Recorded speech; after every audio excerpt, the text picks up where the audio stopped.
Shalom bagi kita semua. Sebelum kita mendengarkan firman Tuhan, mari kita bersatu di dalam doa. Kita berdoa. Kiranya kuat kuasa Roh Kudus punya Tuhan yang menaungi hati dan pikiran kami di dalam menyampaikan dan mendengarkan firman Tuhan. Di dalam nama Kristus Yesus Tuhan, kami telah berdoa dan mengucap syukur serta memohon. Amin.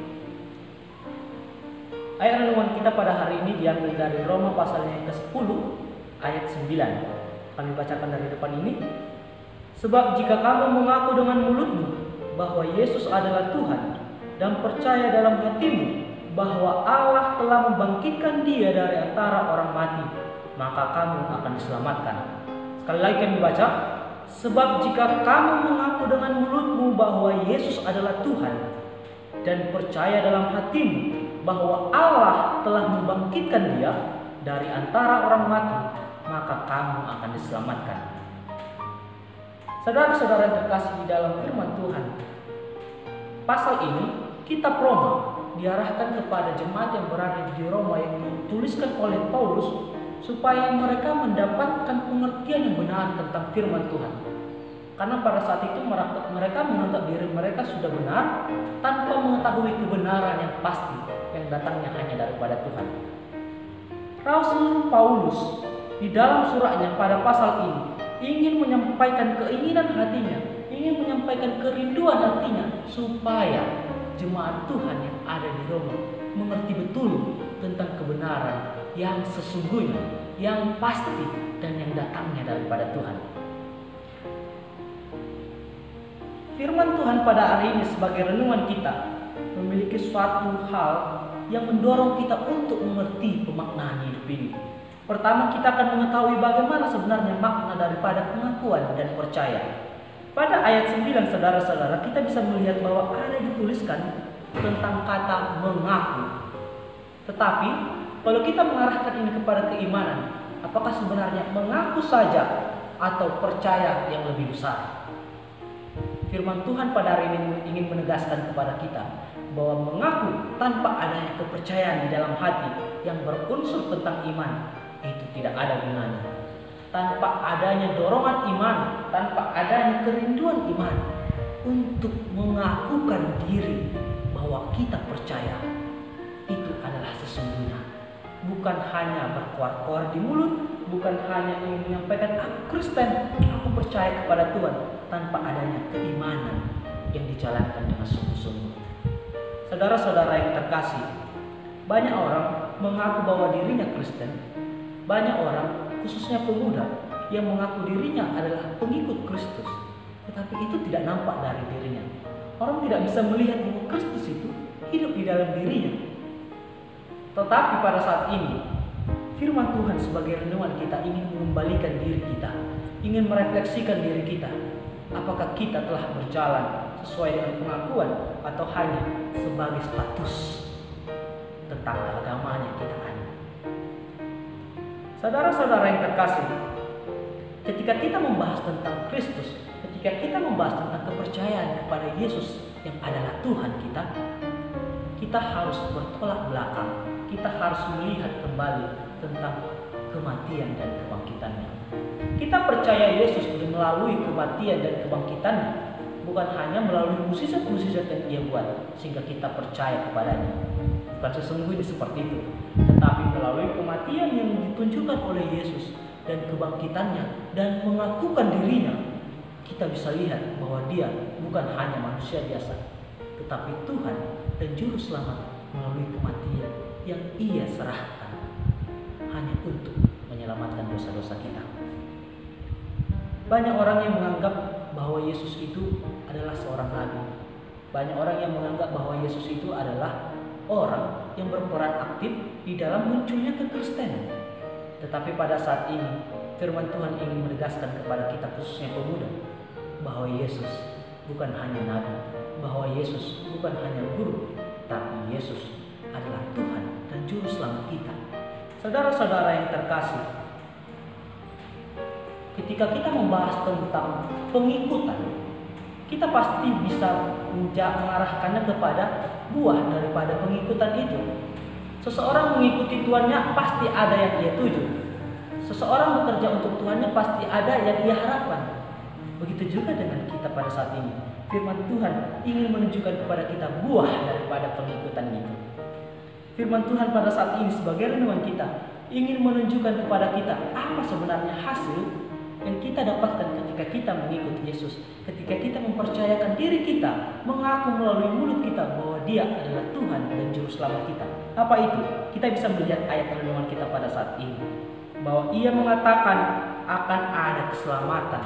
Firman Tuhan pada saat ini melalui rasulnya Paulus ingin menyampaikan kepada kita buah daripada pengikutan itu adalah keselamatan itu sendiri. Buah daripada mengikuti Yesus walaupun banyak tantangan yang kita alami, walaupun banyak hinaan yang kita dapatkan, walaupun banyak kebingungan-kebingungan yang melanda hidup kita. Namun di samping itu ada hasil yang kita dapatkan, yaitu keselamatan yang kekal ketika Ia datang untuk kedua kalinya. Saudara-saudaraku, pemuda banyak sekali pada saat ini yang mengharapkan bahwa pasangan hidupnya adalah orang yang takut akan Tuhan, bahwa pasangan hidupnya adalah orang yang mengenal Tuhan.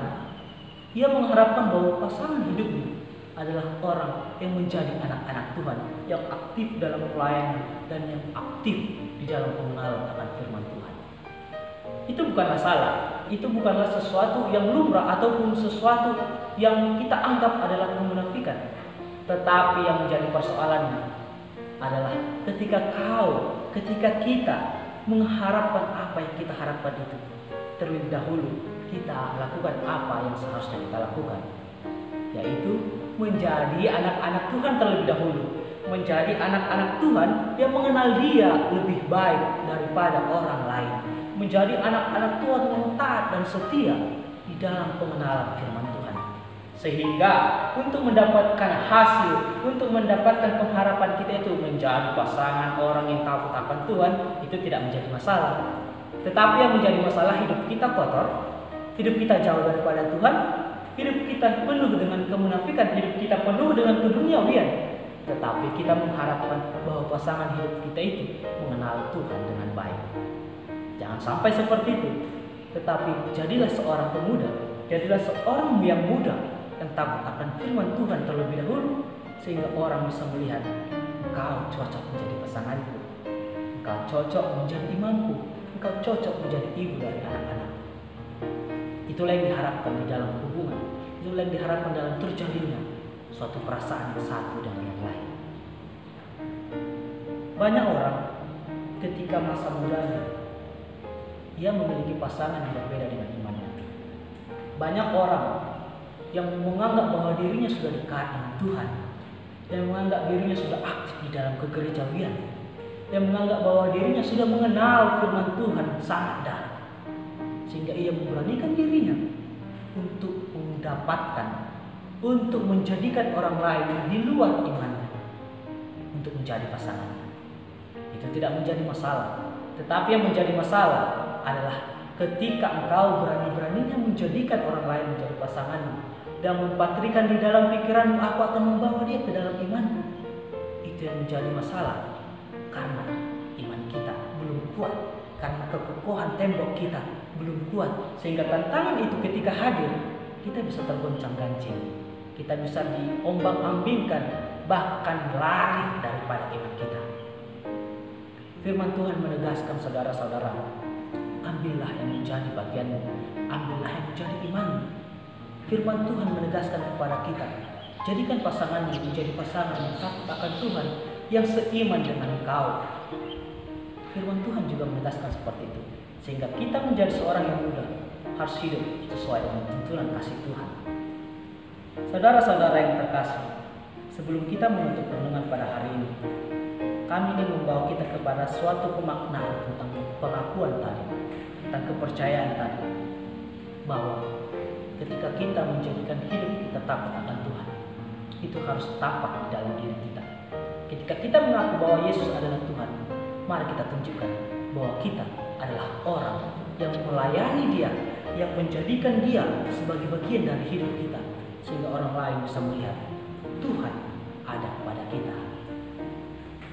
Saudara-saudara, tanpa pengenalan yang baik akan firman Tuhan, tanpa pengenalan yang baik akan karakter guru kita, akan karakter Tuhan kita yaitu Yesus, kita tidak mampu atau bahkan orang lain tidak bisa melihat dan mempercayai bahwa Yesus sungguh luar biasa di dalam pelayanan dan di dalam penyertaannya di dalam kehidupan kita. Mulai dari diri kita sehingga orang lain bisa melihat kita berbeda dari orang lain. Pemuda adalah generasi gereja. Pemuda adalah generasi daripada Kristen. Dan pemuda harus nampak dari kehidupannya sebagai pemuda Kristus dan takut akan Tuhan dan mencari cerminan Kristus. Amin. Mari kita bersatu dalam doa. Terima kasih Tuhan Yesus atas penyertaan-Mu. Kami telah mendengarkan firman Tuhan. Kiranya siraman rohani ini boleh meneguhkan iman kami dan boleh menegaskan di dalam diri kami bahwa kami adalah pemuda yang takut akan Tuhan dan bukan hanya mengakukan melalui mulut kami, tetapi menunjukkannya bahwa Tuhan Yesus adalah bagian hidup kami, sehingga orang lain bisa melihat bahwa Tuhan ada di dalam diri kami dan mempercayai kami berbeda dari orang lain. Terima kasih Tuhan Yesus, di dalam nama Tuhan Yesus Kristus kami telah berdoa dan mengucap syukur serta memohon.